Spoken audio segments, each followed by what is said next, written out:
Marjorie, We did. come forward, Marjorie. Thank you for coming in early. That's all right. This is 1050, 1050, page 1050.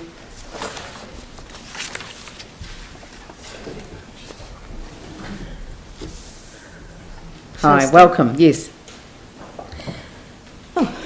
It's just cold out there. It's nice to just be warming up. My hands were like ice blocks when I got in. Has the weather changed? Oh, it's frigid. It's It was actually, and it was cold and miserable when I got up. It was beautiful when I walked in the door, and I thought, I'm losing It's in this between. beautiful day. And Looks it's gone nice, down. feels cold. Oh, I think. Okay.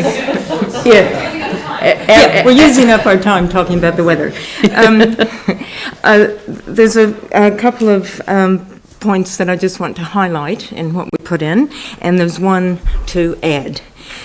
So the first one, just to explain what was in the introductory summary of how we went about doing the submission, I just wanted to emphasise that for something like this, the Victoria Neighbourhood Association, which is the group that I'm representing, would usually consult with about 150 to 160 people in various methods that we use, but we are a bit consultation wary at the moment, having been really involved in the district plan, the ongoing work on the local alcohol policy, and several other things happening. We just had lost our puff. So what we did instead, and it's reflected in the people's names who are on the last page, is that we did have a discussion after attending a meeting with our council representatives, and decided that what we would do was to comment on topics that we know we have talked about enough that we felt we had a mandate. There were a few other things that came into that discussion that we ended up saying, nope, we haven't talked enough with other people, that's a personal opinion, put that one in yourself, which I hope some people have done.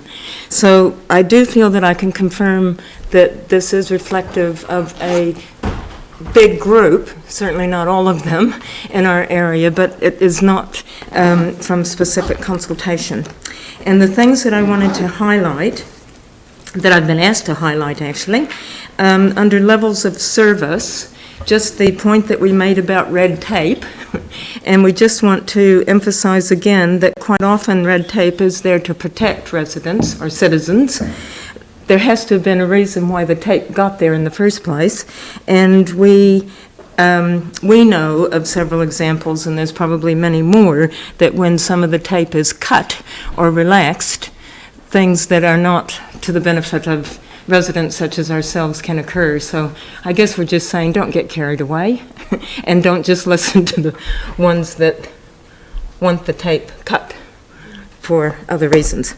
Under transport, the comment that I'd like to make is that there really is strong support, and we absolutely know that, for all 5 points that we made under transport. We didn't even have to think about that one because we have talked about it so much with such a big group of people.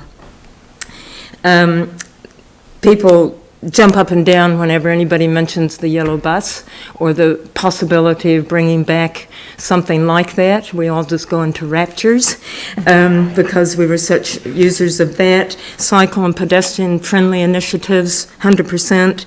And 3 people asked me to say, on behalf of just them, they love the electric vehicle initiatives. Evidently you have a pool that sits down on Hereford and Montreal getting plugged in, and they just really think that's a great initiative. Is that right? Yes, I don't know that one myself. But watch this space. Watch this space. So the encouragement was, yes, wonderful, and proud of that kind of thing for a council to do. Under operational matters, there's very specific issues to us covered there. I won't go into them, but at some point we'll probably pop back up and say, how can we do some of these things? Lastly, the one that we suddenly realized we'd completely left out, probably because for us it's the overall thing that ties everything together, is the things that can be done and things that we think should not be done in order to protect and enhance the residential environment in the central city, so that neighbourhoods like ours can flourish and that more can come in and enjoy such a wonderful place to live. I won't go into all of those because you'll know them, and they impact on things much more than just the annual plan. But the point that I wanted to make is that almost every decision made, particularly at this time, impacts on Central City residential. We were surprised how many when we got involved in the district plan, and given how strong many of the Central City residents groups are, there is a pool of people willing, able, and eager to be involved in things other than having to feel like you come along to complain or submission after submission.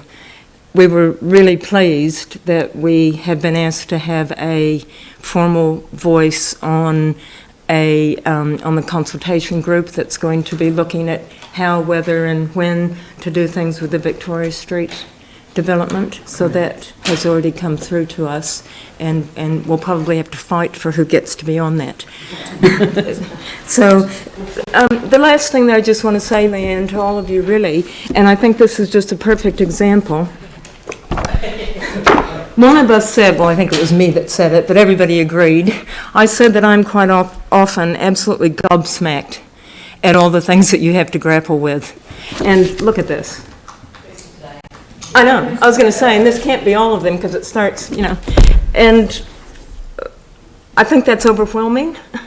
And what I and all of the people really that I'm representing today would hate to think that we make your job harder by being involved. But you asked us, so here we are. Okay? Well, we mean it, and yeah. No, that is incredibly appreciated, and I have to say I have this little joke where people go, "I have a good weekend," and I go, "What's a weekend? Does a week actually end?" That's from Downton Abbey. You can't take that. Oh, really? Well, I've never watched Downton Abbey. No. Two people can have good ideas simultaneously. Maggie Smith said it.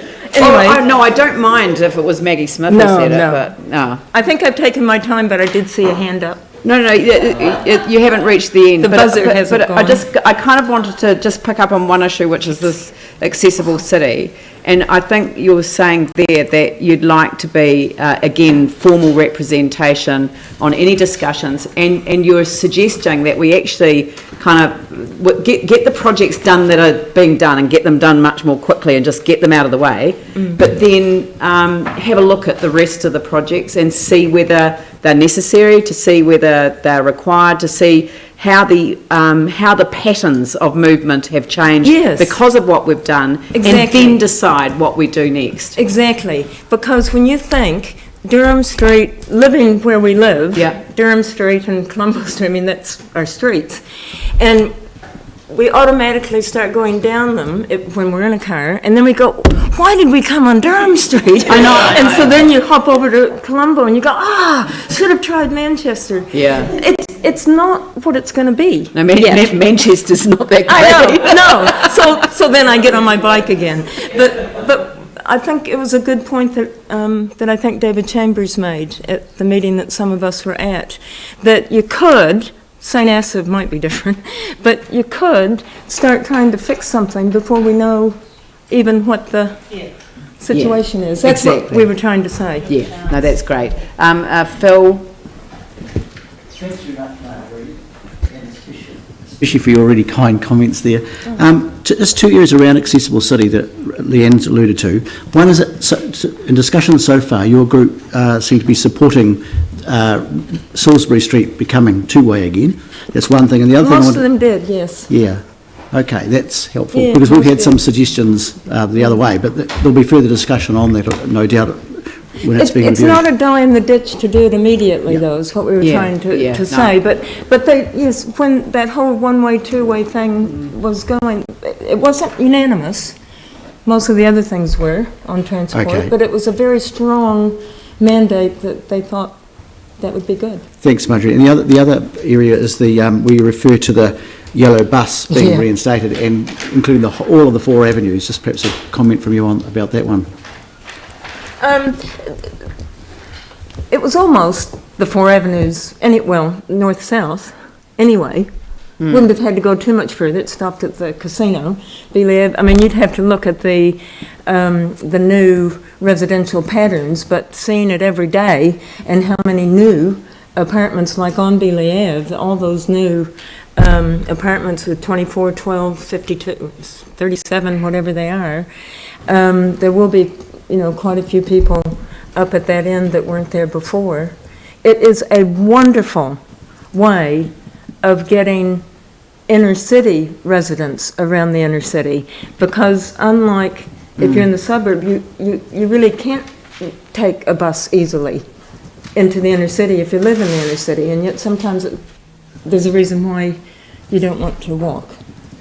Yeah, I think So- that the joint Greater Christchurch Public Transport Committee's looking at this issue at the moment. Oh, and several people said we'd be happy to give a gold coin. I don't remember if I put that in. It Right. was free. Yeah, as long as it stayed reasonable, just Yeah. to, Very good. All right, well, look, thank you. I'm flashing. Yeah. But thank you very much. We much Thank you. appreciate it, and thank you for coming in early You're as welcome. well. That's fine.